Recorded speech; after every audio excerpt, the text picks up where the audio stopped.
हितेंद्र ठाकूर यांचा मोठा दावा, पैसे वाटपाच्या आरोपावरून खळबळ। विनोद तावडेंनी पैसे वाटल्याचा धक्कादायक आरोप बहुजन विकास आघाडीचे नेते हितेंद्र ठाकूर यांनी केलेला आहे। महाराष्ट्र विधानसभा निवडणुकीचा प्रचार आता संपुष्टात आला आहे।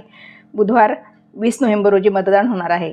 पण एकीकडे मतदानाकडे सगळ्यांचे लक्ष असताना विरारमध्ये खळबळजनक घडामोडी घडताना दिसत आहेत। विरारच्या विवांत हॉटेलमध्ये भाजपाचे राष्ट्रीय सरचिटणीस विनोद तावडे पैसे वाटत असल्याचा आरोप बहुजन विकास आघाडीचे नेते हितेंद्र ठाकूर यांनी केला आहे। दुसरीकडे भाजपने हे आरोप फेटाळून लावले आहेत। विनोद तावडेंनी या दरम्यान 25 वेळा आपल्याला फोन करून माफी मागितल्याचा दावा हितेंद्र ठाकूर यांनी केला। नेमकं काय घडलं विरारमध्ये?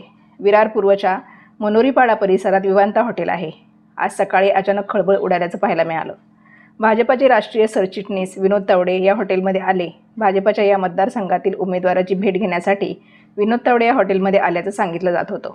मात्र त्याचवेळी बहुजन विकास आघाडीचे कार्यकर्ते क्षितिज ठाकूर यांच्या समेत हॉटेलमध्ये आले। या कार्यकर्त्यांकडून विनोद तावडेंकडून पैसे वाटप केल्याचा आरोप करण्यात आला। तसेच कुणाला कसे पैसे वाटप झाले याची माहिती असणारी डायरीही सापडल्याचा दावा करण्यात आला आहे। दरम्यान खुद्द हितेंद्र ठाकूर यांनी विनोद तावडेकडून आपल्याला फोन आल्याचा दावा केलाय। 5 कोटी रुपये घेऊन विनोद तावडे तेथे आले होते। 2 डायऱ्या देखील तिथे मिळाल्या आहेत। कुठे कसं वाटप केलं वगैरे माहिती त्यात आहे। विनोद तावडे हे राष्ट्रीय सरचिटणीस आहेत। त्यांना एवढी अक्कल नाही की नेत्यांनी 48 तास आधी इतर मतदारसंघ सोडायचे असतात। एवढा साधा नियम आहे। आज कार्यकर्त्यांची बैठक होती आणि काय चाललंय हे आता पोलीस काय करतायत हे बघायचं आहे, असं हितेंद्र ठाकूर म्हणाले। प्रत्यक्ष पैसे वाटप होत असताना मी पाहिलेलं नाही, पण तिथे पैसे वाटले गेले आहेत याची डायरी मिळाली आहे। सगळ्यांकडे पैसे पोहोचले आहेत असा दावा ठाकूर यांनी केला। मी निवडणूक अधिकाऱ्यांशी बोललो आहे, ते पोहोचले की नाही माहीत नाही। विनोद तावडे मला फोन करून विनंती करत आहेत की सोडवा यातून, माझी चूक झाली।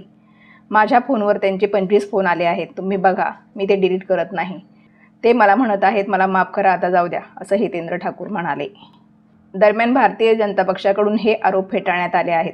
भाजप नेते अतुल भातळकर यांनी या संदर्भात आरोप काहीही होऊ शकतात, पोलीस तिथे आहेत, महाराष्ट्र पोलीस निवडणूक आयोगाच्या हाताखाली आहेत, पराभव समोर दिसू लागला म्हणून रडीचा डाव खेळण्याचा प्रयत्न आहे, असं भातळकर म्हणाले।